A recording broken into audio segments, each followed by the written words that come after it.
Hi, this is Chris from Total Parts Plus, and today we have a 2022 Ssangyong Rexton ELX, stock reference number 5677.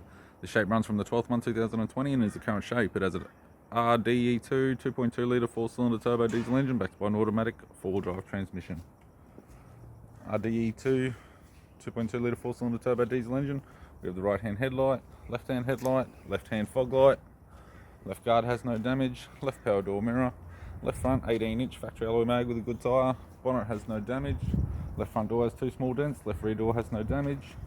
We have the left hand tail light, left tailgate garnish, tidy rear bumper cover, factory fitted tow bar with all bolts, brackets and loom, right hand tailgate garnish, right hand tail light, right rear 18-inch factory alloy mag with a good tyre, right rear door has no damage, and a right power door mirror. We have the driver's side door trim, power window master switch. This vehicle is fitted with black leather interior, auto center console, auto gear shifter, heater controls, touchscreen media player, interior mirror, courtesy lamp, left sun visor, right sun visor, instrument cluster, and a tidy 4-spoke leather steering wheel with cruise audio and phone buttons.